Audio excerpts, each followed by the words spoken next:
What's going on, everybody? Mortem here, this time bringing you kind of a informational video more than anything about the difficulty settings in Pathfinder Wrath of the Righteous. First things first, we are going to spend a decent amount of time on this screen right here. I will try to show some more in-game examples of actual things happening. However, by the very nature of the game, Pathfinder is really a game of numbers more than anything else. It's a lot of dice rolls and things behind the scenes.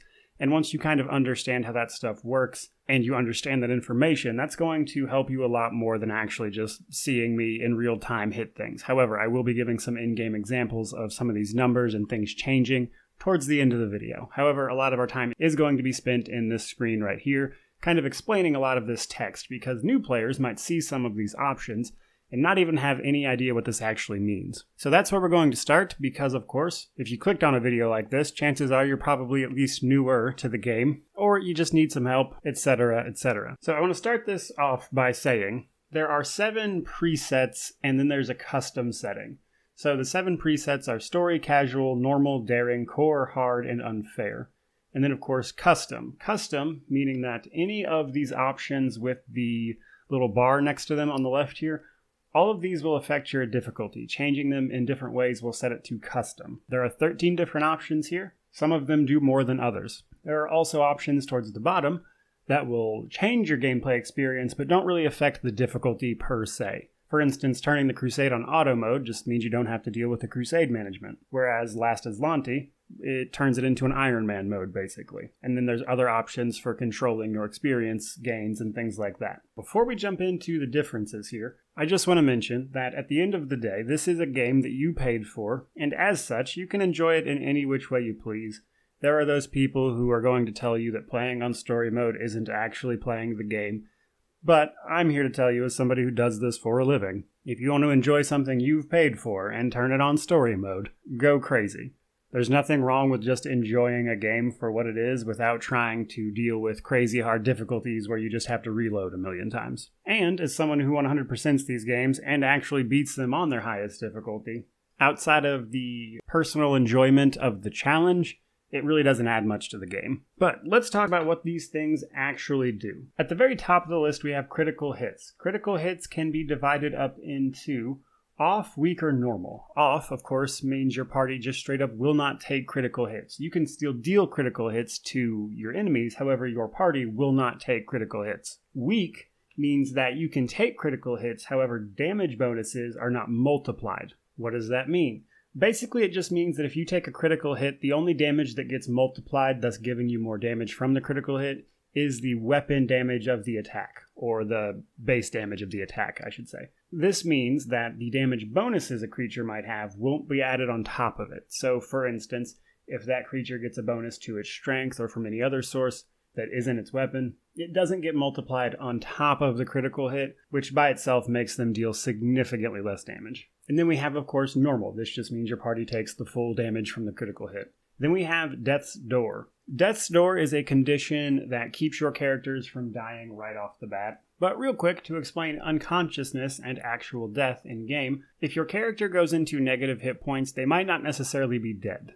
If they get brought to 0, they might go unconscious, or even a little below 0, they might still just be considered unconscious. However, once your character takes damage in the negative amount equal to your Constitution score or lower, that character would be then considered dead. But with Death's Door active, you'll actually get a condition called Death's Door, which is basically like a free death. Now, you won't magically pop up or anything until after combat, but this will keep you from having to resurrect that character. That said, some conditions will just straight out kill a character without triggering Death's Door. That does happen, but for the most part, this is basically a free death before that character actually dies, kind of giving you some room to maneuver. Death's Door is usually removed by resting at a safe place, such as a town hub. If you're playing on a difficulty where this is not turned on, if your character hits death, they just straight up die, and then you have to resurrect them by buying a resurrect scroll in town, which is very expensive. Well, expensive at first. It gets pretty cheap late game. Now, we have Dead Companions rise after combat. This is pretty straightforward. However, it does interact in interesting ways with Death's Door. So with Dead Companions rise after combat turned on, your companions and you will actually never die. So the Dead Companions part is a little misleading. You will only ever become unconscious. Now that said, the game will still end if all of your characters go unconscious. However, they will never die, and thus they won't trigger death's door. They'll actually just get up after combat and you don't even have to deal with the death's door condition. So there's kind of a weird little bit of interplay with death's door and dead companions rise after combat. Remove negative effects on rest is pretty much straightforward, kind of does exactly what it says it does, but basically anything that would normally require a spell of some sort to heal is just automatically removed on resting. That is to say, blindness, which normally requires a spell or a scroll to cure, ability damage, which has to be cured by either restoration or potentially rest, kind of depending on the exact nature of the ability damage and its source. But a lot of that will be cured with resting if this is turned on. And then we have remove controlling effects after combat. This is things that cause loss of control for your character, such as frightened, paralyzed, etc. If this is on, that stuff will just end shortly after combat and basically keep you from having to deal with it. And that brings us to auto level up. Now, some interesting things to note about auto level up. The game will only auto level up a base class. So companions can be auto leveled up because they start with just a base class or a specific build in mind that the developers made. However, for you and the all possible option, it only applies for the base class.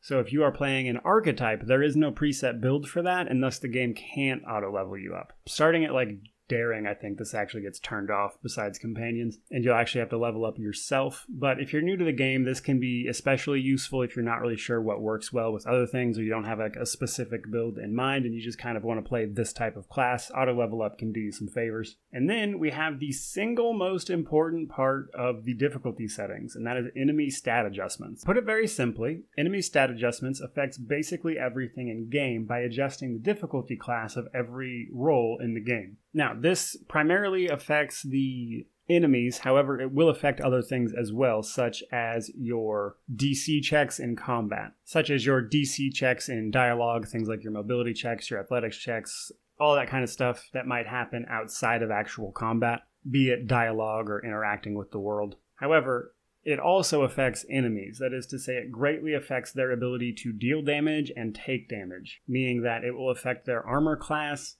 which makes them easier or harder to hit, as well as affecting their ability to hit you by adjusting their attack rolls, their spell checks, like all that kind of stuff that they have to perform also gets adjusted with this. Damage to party is pretty straightforward. 1.0 is considered 100% regular damage. Pretty much go from there. You can raise it up to 3 times the normal amount of damage. Unfair only raises it to double damage. Then we have number of enemies. This comes in standard and increased. Only 3 difficulties have increased enemies normally. That is core, hard, and unfair. The interesting thing to note about the increased amount of enemies actually though is that you will actually get more experience with this turned on because you're killing more things and you get experience per enemy killed. This was actually adjusted a bit during the beta so it doesn't get outrageous or anything, but on core and above you will actually level a little bit faster if you're paying attention because you are killing more things and thus actually getting more experience. And of course on harder difficulties this becomes harder to deal with, as those enemies will of course have higher DCs on top of the fact that there's just straight up more of them. Then we have additional enemy behaviors. Now you might think this might start turning on at like daring, however you'd be wrong. In fact, if you play on core or something and you notice enemies doing a lot more stuff,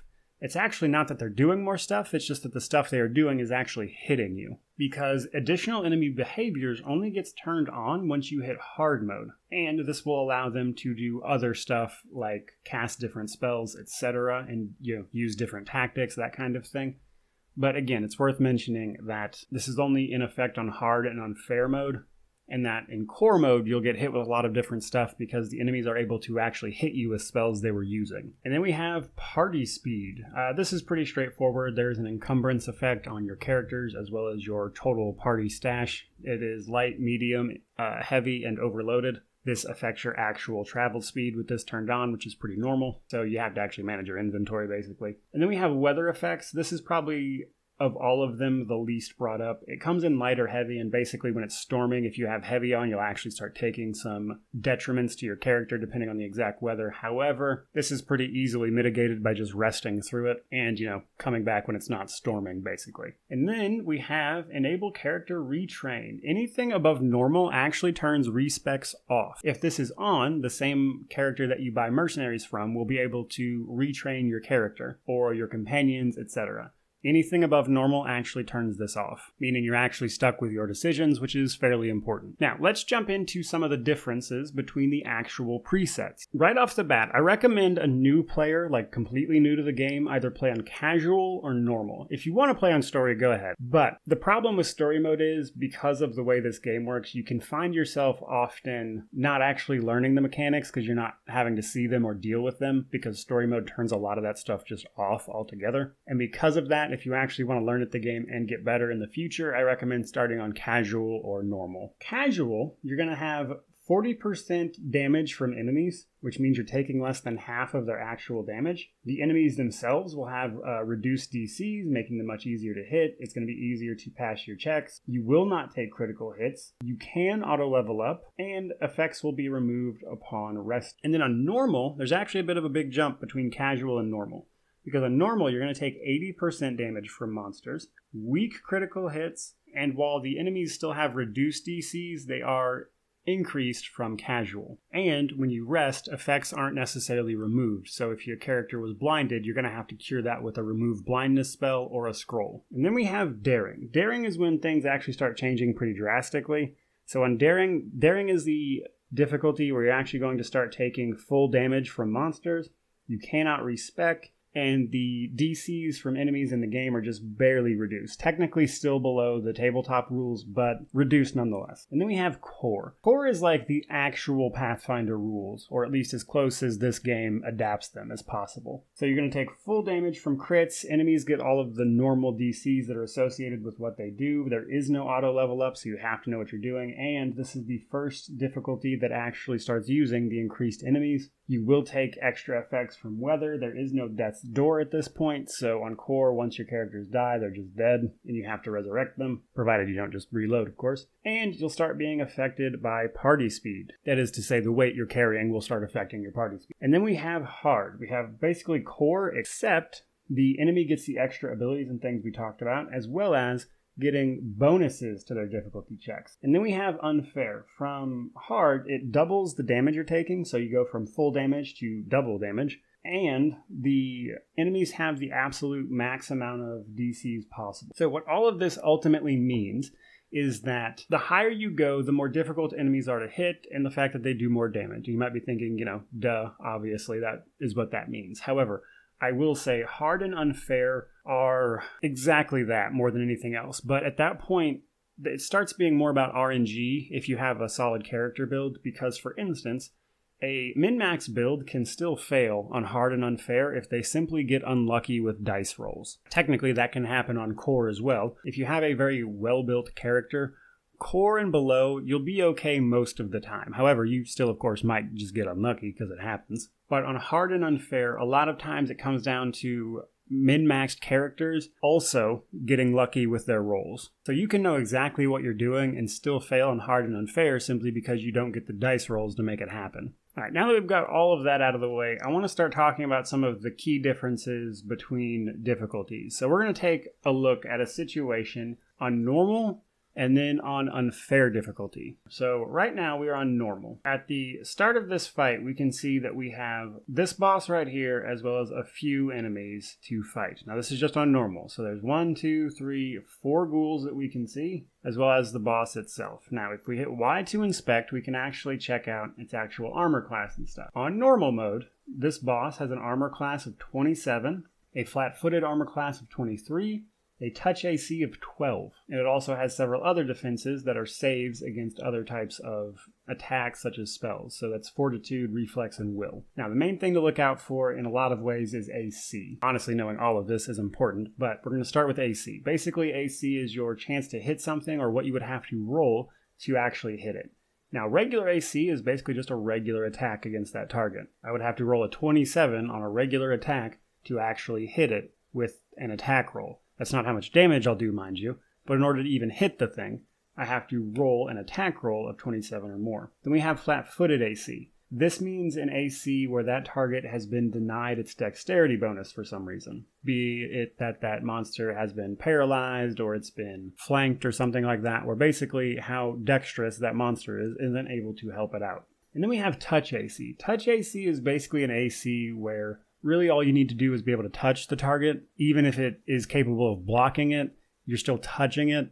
So that's kind of what the touch AC is all about, and it is why it is significantly lower than normal for most attacks, and why building a build around hitting something's touch AC can be very effective because it is typically much lower than their regular AC. On normal, again, 4 ghouls, 27 AC, and you kind of see it all there. So let's look at this same fight, but on unfair difficulty. Okay, so now we're on unfair difficulty. We can note some immediate changes. One, we have about double the amount of enemies here, plus there are other enemy types. We see a Huntsmaster, as well as some creepers, and just general variety to the ghouls themselves, but mostly that there's double the amount now. And then if we look at the boss itself, and again, Y to inspect will bring up what your character knows about that enemy.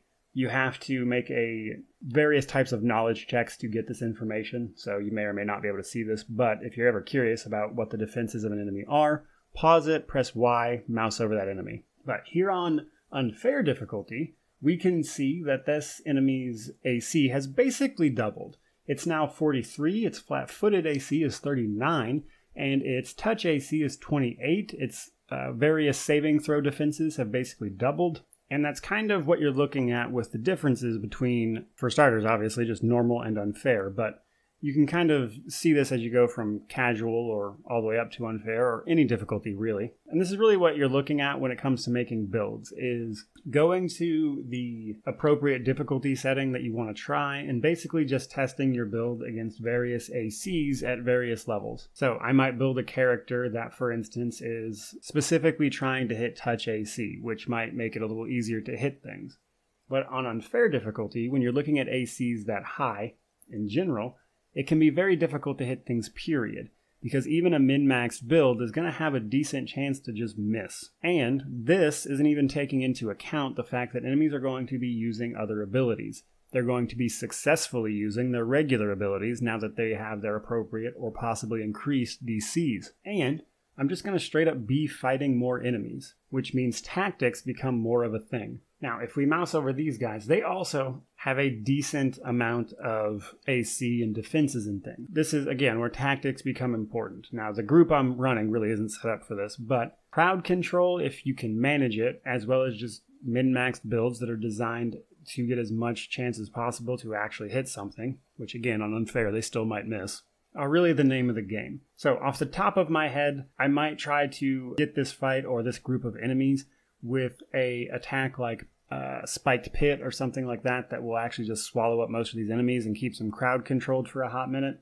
But that is going to require them to fail a reflex save, which means they're going to get to roll a d20 plus use their plus 12 reflex save to potentially get away from my create pit. So even that is going to be genuinely more difficult. And that's why unfair can be such a pain, because it's really about just getting lucky with dice rolls a lot of the time. There's a lot more RNG involved, even when you are in fact min-maxing. Because something to understand about min-maxed builds is theoretical damage does not equal actual damage. Just because something is capable of hitting like 500-600 damage, which isn't unheard of, it does not, by any stretch of the imagination, mean you're actually going to do that every time. So in my personal experience, having beaten Kingmaker on unfair difficulty, as well as playing this game pretty extensively, what it really comes down to is honestly just reloading fights a ton until you either get better rolls or just get lucky.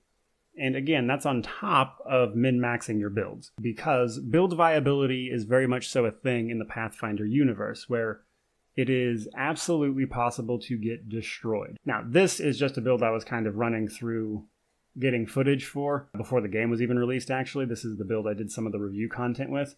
And if you want, you can see the team here get absolutely destroyed. As you can see, I died there in seconds. And that is because, in addition to all of their ACs and stuff making them harder to hit, they are dealing double damage. They are getting better rolls and bonuses and difficulty modifiers to hit me. And again, a lot of it can come down to just min-max builds on top of luck of the draw. So there you go, guys. There's just kind of a difficulty breakdown for Pathfinder Wrath of the Righteous and just kind of explaining how some of this stuff works behind the scenes. I sincerely hope you found this useful. This is something I wanted to talk about, but breaking it down in a way that's easy for people to understand, I find tends to be a little difficult because there's so much to grasp. But specifically, I was trying to find a way to nail down the exact differences of each difficulty and kind of convey that, so I hope that's what I managed to do. If you enjoyed the video, please remember to like, comment, subscribe, all that YouTube jazz. But regardless of any of that, truly, just thank you so much for watching. May you wander in wisdom and have an amazing day.